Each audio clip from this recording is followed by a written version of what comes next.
If you're down in the south, it's been a really nice day and it's going to continue to be like that. But up here in the north, you may be waking up to wiping off your windshield. Wow. But first, let's take a look down in southern Utah. This is a picture from Brittany down in Washington County. Really pretty day out there. Bringing it up north, Scott Taylor sent this one in from Antelope Island. See, there is a dusting there and there is going to be a lot more snow here in just a moment. You could take a look at our forewarn radar. We're going to punch this in here. We have waves of moisture ahead of a cold front that's coming in, starting to make its way to the Wasatch Front and Cache Valley. Looks like it started as rain in Cache Valley, but it's converting to snow. It's going to be a similar deal along the Wasatch Front. Right now, it's in the Ogden-Farmington area, gradually moving to the south. It's fairly slow moving, but this is going to be a quick hitter of a storm. And we do have another wave behind this one as the cold front moves in. High temperatures since midnight running just a few degrees below average across the state. 47 degrees was the high in Salt Lake, which is 3 degrees above or below seasonal norms. Cooler in Logan at 42 degrees, 44 for Milford and Cedar City, and St. George topping out at 57 degrees. Of course, temperatures do continue to drop, 37 degrees by 11 o'clock. And then as we get into the early morning hours, we're going to start to see a chance of snow. And then for your morning commute, 7, 8, 9 o'clock, that's just going to be straight snow. It could be fairly heavy at times. There's even a chance of lake effect snow. We'll talk about that here in a second.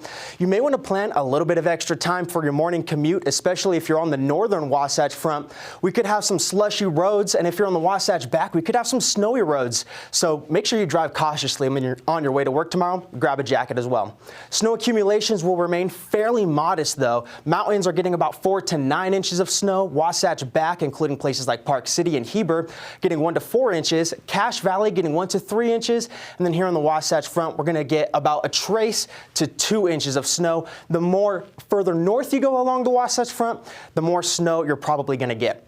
Okay, Futurecast will walk us through the next couple of days here.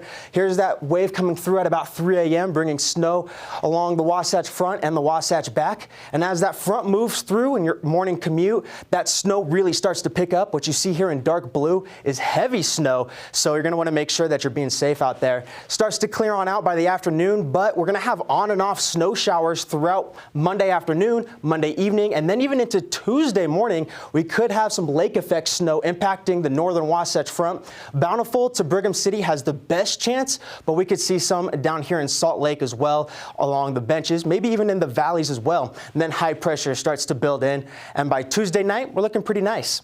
We do start to warm back up above average here by your Thursday.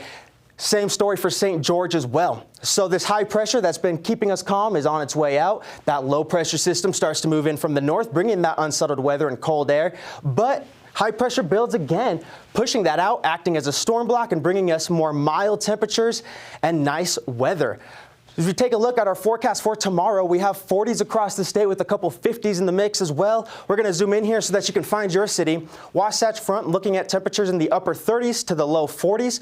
30s for the Wasatch Back, 40 degrees for Heber. Snow showers, of course, as we were mentioning. Central Utah, that chance of snow showers diminishes. Mostly cloudy skies, though, so there is still moisture. We're starting to warm up as we move further south. Mid-40s for Central Utah as well as Southern Utah with a few 50s there as well. 52 in Hanksville, 57 for Lake Powell, and Kanab sitting at 52 degrees tomorrow.